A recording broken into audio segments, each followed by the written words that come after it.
بسم الله الرحمن الرحيم. السلام عليكم ومرحبا بكم على قناة أطلس لايف.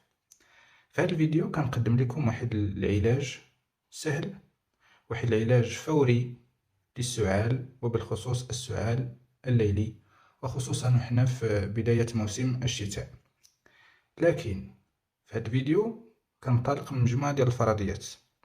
فالفرضية الأولى وهو أن هذا السعال ناتج يا إما عن تغير مفاجئ في درجة حرارة الجسم، أو عن إنفلونزا موسمية بحال الزكام، الرواح كما كنقولوا بالدارجة. لكن إلا كان هذا السعال ناتج على إصابة فيروسية، خصوصا بفيروس كورونا، فهنا هذه الحالة كتستوجب استشارة طبية واتباع البروتوكول الصحي اللي كينصحوا به الأطباء باش تخرج من هذه الأزمة الصحية، وكنتمنى الشفاء للجميع. فهذا العلاج هذا اللي كنقترحه فهو ناتج على تجربة شخصية.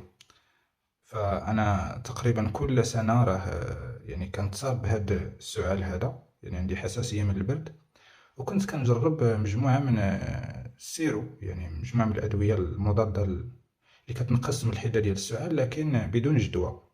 حتى طحت على هاد التركيبة هذه من مواد اللي موجودة، مواد علاجية اللي موجودة في كل بيت.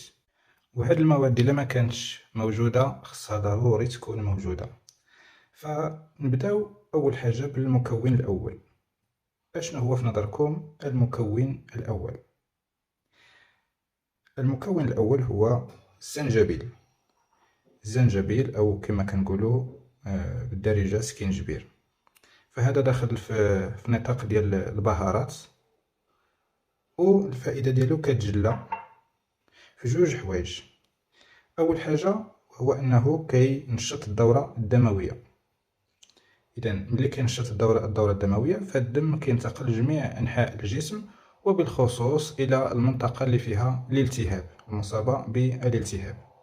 وهذا الشيء بدوره كيخلي الجهاز المناعتي أو الكريات البيضاء توصل لتلك المنطقة وتحارب الفيروس أو الجرثوم، يعني المسؤول على الالتهاب.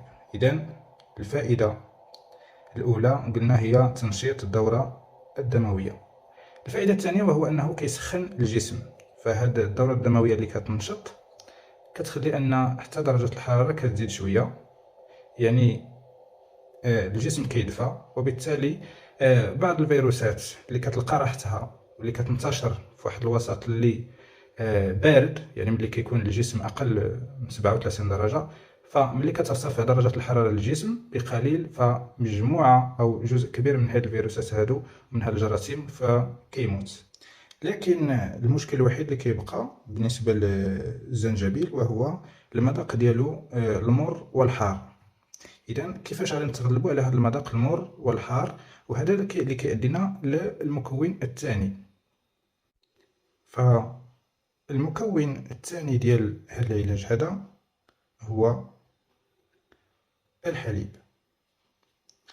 الحليب مادة غذائية وفيه مجموعة العناصر اللي مهمة للجسم، لكن بالنسبة لهذا العلاج فهناك خاصيتين اللي غادي ينفعونا. أول حاجة وهو أن الحليب معروف عليه أنه كيساعد الشخص أنه يتغلب على ذاك الحر الناتج يا إما على الحارة أو أحد البهارات الأخرى.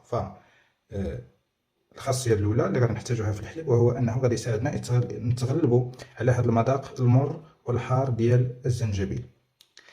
الخاصية الثانية وهو أنه كيحتوي على كمية مهمة من الكالسيوم، وهذا الكالسيوم غادي ينفعنا في ترميم الحلق، وبالضبط ترميم الحبال الصوتية. فبفعل الجراثيم وبفعل الفيروسات، يعني الناتجة عن الإنفلونزا الموسمية، وبفعل السعال، في هذه الفترة ديال السعال فالحلق ديالنا كيتعرض لواحد الضرر كبير، وبالخصوص كذلك منطقة اللي كتواجد فيها الحبال الصوتية. وهذا الشيء اللي كيخلي الناس اللي كيمرضوا بالسعال ولا اللي كيعانيوا من السعال انهم بعض المرات كيفقدوا حتى القدرة على الكلام، يعني لمدة يوم ولا يومين، وهو فقط كيقتصر على الإشارة. وهذا الشيء وقع لي أنا في الماضي. فملي كنشربو الحليب فحنا كنمدو الجسم ديالنا بواحد الكمية من الكالسيوم اللي غادي ينقلها الجسم ديالنا إلى المنطقة المتضررة، وخصوصا الحبال الصوتية، وبالتالي غادي تفيق. يعني أنا كنقول لك بلي النتيجة غادي تكون فورية، لا غد ليه إن شاء الله غادي تفيق وغادي تلقى الحبال ديالك في حالة، يعني الحبال الصوتية في حالة جيدة ومختلفة تماما على داكشي اللي عشتيه في الماضي مع هاد الحالة ديال السعال. فكيبقى لنا الإخوان المكون الثالث. ففي نظركم شنو هو هذا المكون؟ هذا المكون الإخوان هو العسل، وبالضبط العسل الحر. فالفوائد ديال العسل الإخوان لا تعد ولا تحصى. وكنهضروا حنا على العسل الحر اللي ناتج على واحد النحل اللي تغذى على الغابة في وسط طبيعي غابوي مليء كذلك بالأعشاب الطبية، بعيدا على هذا العسل الاصطناعي أو الناتج على واحد النحل اللي تغذى على السكر. فاحنا كنهضروا على العسل الحر اللي إلا كثرتي منه ما تجيبها غير في راسك. يعني هذا كيتستعمل فقط بكمية معقولة، من ملعقة صغيرة إلى ملعقة كبيرة ما تعداهاش. فكما قلنا الفوائد ديال العسل كثيرة، ولكن حنا غادي نهضروا على زوج حوايج أو ثلاثة إلا كثرنا. أول حاجة المذاق الحلو اللي غادي يخلينا كذلك بالإضافة إلى الحليب أننا نتغلبوا على المذاق المر ديال الزنجبيل. إذن أول حاجة المذاق.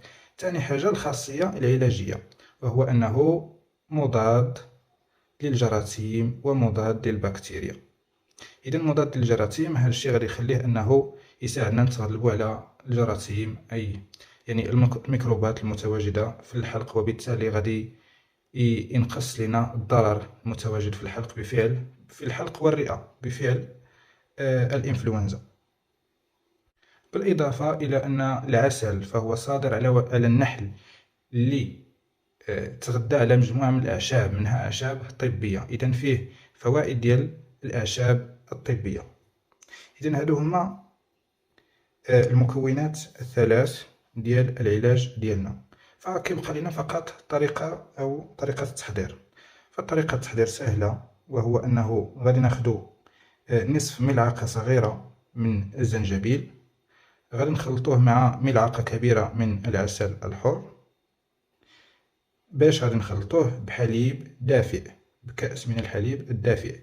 أنا كنركز على الحليب الدافئ ماشي سخون بزاف، فحتى إلا سخنتيه بزاف غتخليه حتى يدفى، عاد تخلطو مع العسل والزنجبيل. علاش؟